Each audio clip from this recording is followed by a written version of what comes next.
அனைவருக்கும் வணக்கம். இந்த காணொளியில் என்ன பார்க்க போறோம்னா, மது மற்றும் நரம்புசார் அறிவாற்றல், ஆல்கஹால் அண்ட் நியூரோ காக்னிஷன். மது எப்படி அறிவாற்றலை, நரம்புசார் அறிவாற்றலை பாதிக்கிறதுன்றத பத்தி பேச போறோம். இது எதை பேஸ் பண்ணினா, review article national academies United States July 2025ல ரிலீஸ் ஆன அந்த ரிவ்யூ ஆர்டிக்கலை மக்களுக்கு ஈஸியாக புரியும்படி தமிழ் படுத்தி இதில் கொடுக்க போறோம். பல தசாப்தங்களா மது மூளை எப்படி பாதிக்கிறது நிறைய ஆராய்ச்சிகள் நடந்திருக்கு. இதுல பெரும்பாலானவை ஆல்கஹால் யூஸ் டிஸார்டர், மது பயன்பாட்டு குறைபாடு, இல்லைன்னா மது பழக்கம், ஆல்கஹாலிசம், அதை சுத்தியே இருக்கு. இதை பற்றிய முடிவுகள் மிகவும் தெளிவா இருக்கு. ஒண்ணு என்னன்னா அதிகப்படியான நீண்ட கால குடிப்பழக்கம் மூளையை சேதப்படுத்துகிறது. அது என்னென்ன அஃபெக்ட் பண்ணுதுன்னா நினைவாற்றல், சிக்கல்களை தீர்க்கும் திறன், முடிவெடுத்தல் மற்றும் உடல் ஒருங்கிணைப்பு, கோஆர்டினேஷன், இதெல்லாம் பாதிக்கிறது. அதுல இம்பார்ட்டன்ட் என்னன்னா இந்த மது அருந்தாத நேரங்களிலும் இந்த பிரச்சனைகள் நீடிக்கக்கூடும். அதனால அதிகப்படியான நீண்டகால குடிப்பழக்கம் மூளையை மூளையை சேதப்படுத்துகிறதுன்றது தெளிவா தெரிஞ்சு ஒண்ணு. ரெண்டாவது குறுகிய காலத்தில் மிஞ்சிய மது அருந்துவது, அதுக்கு பிஞ்ச் ட்ரிங்கிங் அப்படின்னு சொல்லுவாங்க. அதுவும் ரொம்பவும் ஆபத்தானது. அதிகமாக குடிக்கும் போது கோஆர்டினேஷனை அஃபெக்ட் பண்ணும். அதனால வாகனம் ஓட்டும் போது ஆபத்துல முடிவு பண்ணலாம். அப்புறம் சில நேரங்கள்ல நிகழ்வுகளை நினைவு கொள்வதில் சிக்கல் வரும். அதனால தவறான முடிவுகள், உணர்ச்சி வசப்படுதல், இதெல்லாம் காமனா இருக்கும்.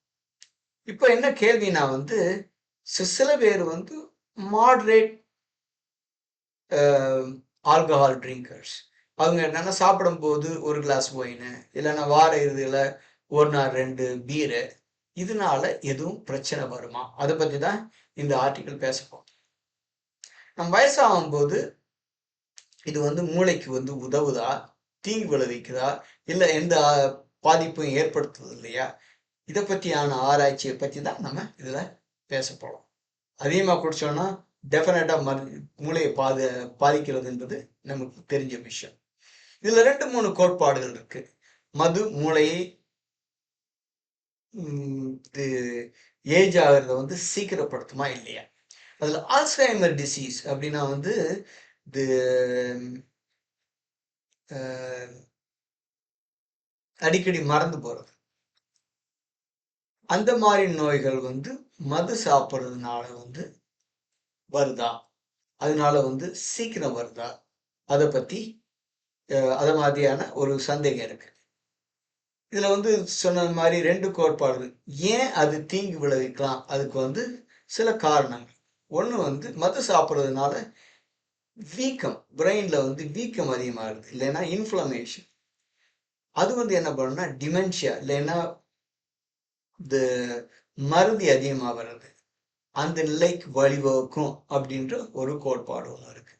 ரெண்டாவது மது சாப்பிட்றதுனால பிளட் பிரெயின் பேரியர், அப்புறம் பிளட் வெசல்ஸ், மூளையில் உள்ள இரத்த நாளங்கள், அதுலயும் சேதங்கள் ஏற்படுத்தலாம். அதனாலையும் மறதி, மற்றபடி அது இன்னொரு நோய்கள் வர்றதுக்கும் சான்ஸ் இருக்கு. மூணாவது நச்சு தேக்கம். நம்ம வயசாகும் போது மதுவை செயலிழக்கும் திறனும் குறைஞ்சிருது.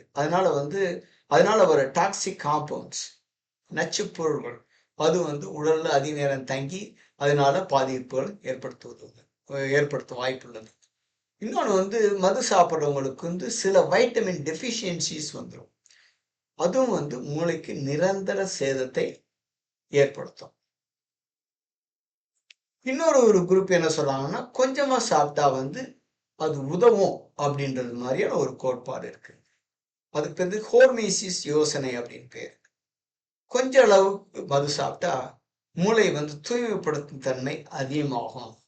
அல்சைமர் நோயிட உள்ள அந்த சில கழிவுகளை வெளியேற்ற உதவக்கூடும். அது ஒரு மாதிரியான ஒரு கோட்பாடு. இன்னொன்று மிதமான குடிப்பழக்கம் கொடுத்தா கொலஸ்ட்ரால் அளவு மேம்படுத்தலாம். அதனால மூளையின் இரத்த நாளங்கள் சரியாகலாம் அப்படின்றது இன்னொன்று. மூணாவது வந்து வாழ்க்கை முறை குழப்பம். இந்த சாப்பிடும்போது ஒயின் சாப்பிட்றவங்க, வீக்கெண்டில் வந்து ட்ரிங்க் சாப்பிட்றவங்க, அவங்கெல்லாம் வந்து அவங்க நல்ல சாப்பாடு சாப்பிடுவாங்க, அதிக உடற்பயிற்சி பண்ணுறவங்களா இருப்பாங்க, நல்லா படித்தவங்களா இருப்பாங்க, வசதியான வாழ்க்கை. அதனால வந்து அவங்களுக்கு வர்ற பயன்பாடுகள் அந்த சிறந்த உணவு, அதிக உடற்பயிற்சி, கல்வியினால வந்ததா? இல்ல அவங்க சாப்பிடுற மதுவுனால வந்ததான்றது கொஞ்சம் கஷ்டம். சரி, ஆக்சுவலா வந்து இதுவரைக்கும் ரீசர்ச் இல்லைன்னா ஆய்வுகள் என்ன சொல்லுது அப்படின்றத பத்தி பார்க்க போறோம். 2010ல இருந்து 2024 வரைக்கும் மிதமான குடிப்பழக்கம் வந்து டிமென்ஷியா, தி மறைவு மறதி வர்றது, அறிவாற்றல் குறைவானது, லைக் காக்னிட்டிவ் டிக்ளைன், இதுல எதுவும் பிரச்சனை வருதா அப்படின்றத பத்தியான ஆய்வுகள் என்னென்ன சொல்லுதுன்றத பத்தி பார்க்க போறோம். ஒண்ணு வந்து டிமென்ஷியா, முதுமை மறதி. இதுல என்னன்னா வந்து முடிவுகள் வந்து ரொம்பவும் முரண்பட்டா இருக்கு. சில ஆய்வுகள் சொல்லுது, ஆமா, மது சாப்பிடுறதுனால வந்து இந்த முதுமை மறதி வந்து அதிகமா வரும். இன்னொன்னு வந்து இல்ல, குடிக்காதவர்களை விட குடிப்பவர்களுக்கு வந்து ஆபத்து குறைவு அப்படின்னு இன்னொரு அறிவிப்பு வந்து அதுக்கு எந்த தொடர்பு இல்லைன்றது. முக்கியமானது என்னன்னா முடிவு நான் வந்து மிதமான குடிப்பழக்கம் உண்மையிலே டிமென்ஷியா ஆபத்தை உயர்த்துகிறதா குறைக்கிறதான்றது வந்து இப்போதைக்கு வந்து போதுமான ஆதாரங்கள் இல்லை. 2, ஆல்சைமர் டிசீஸ். ஆல்சைமர் டிசீஸ்னா வந்து முதுமையில் வரும் மறதி. இதுவும் வந்து ஒரு ஒருமித்தமான கருத்து கிடையாது. மிதமான குடிப்பழக்கத்திற்கும் ஆல்சைமர் நோய்க்கும் நேரடி தொடர்பு இருப்பதா இப்போதைக்கு ஆதாரங்கள் இல்லை.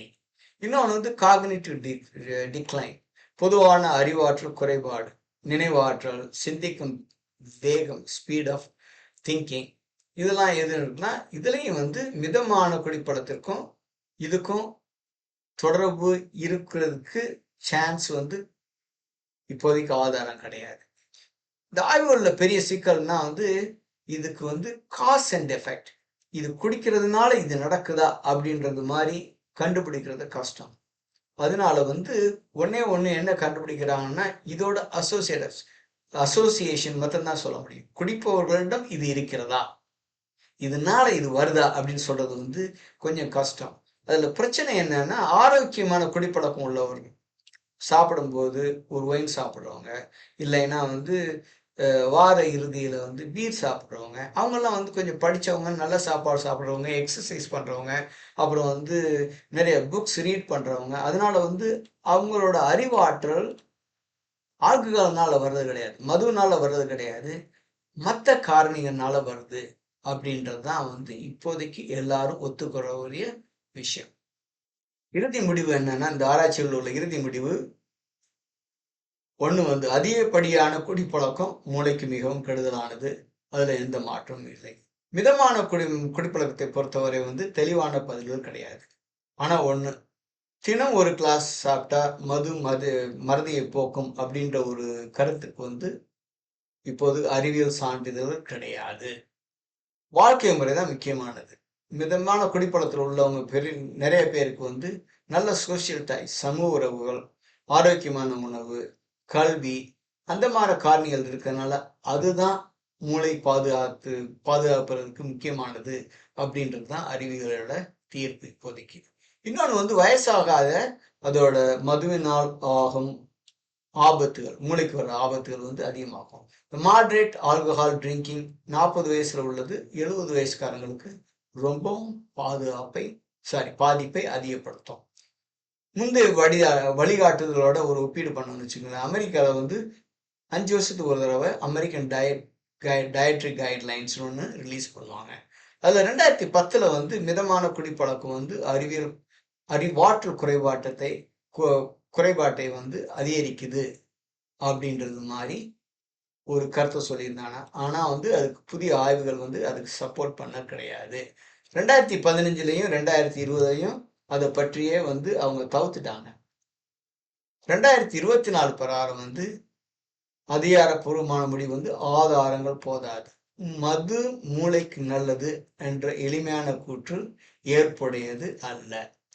இறுதி செய்தி என்னன்னா, உங்கள் மூளையை பாதுகாக்கணும் அப்படின்ற நம்பிக்கையில ஒயின் சாப்பிடக்கூடாது, மது அருந்துவதை அதிகரிக்கக்கூடாது. மூளை ஆரோக்கியத்திற்கு சிறந்த மற்றும் நிரூபிக்கப்பட்ட வழிகள் நல்ல உணர்வு, உடற்பயிற்சி, சமூக தொடர்பு, சோசியல் டைஸ், அப்புறம் இதய ஆரோக்கியத்தை பேணுதல். இதெல்லாம் பண்ணீங்கன்னா உங்க மூளை ஆரோக்கியத்தையும் பாதுகாக்க முடியும். இத்துடன் இந்த காணொலி நிறைவு பெறுகிறது. உங்களுக்கு பிடிச்சிருந்ததுன்னா மற்றவங்களுக்கும் இதை ஷேர் பண்ணுங்க. மீண்டும் மற்றொரு காணொலியில் நாம் காண்போம்.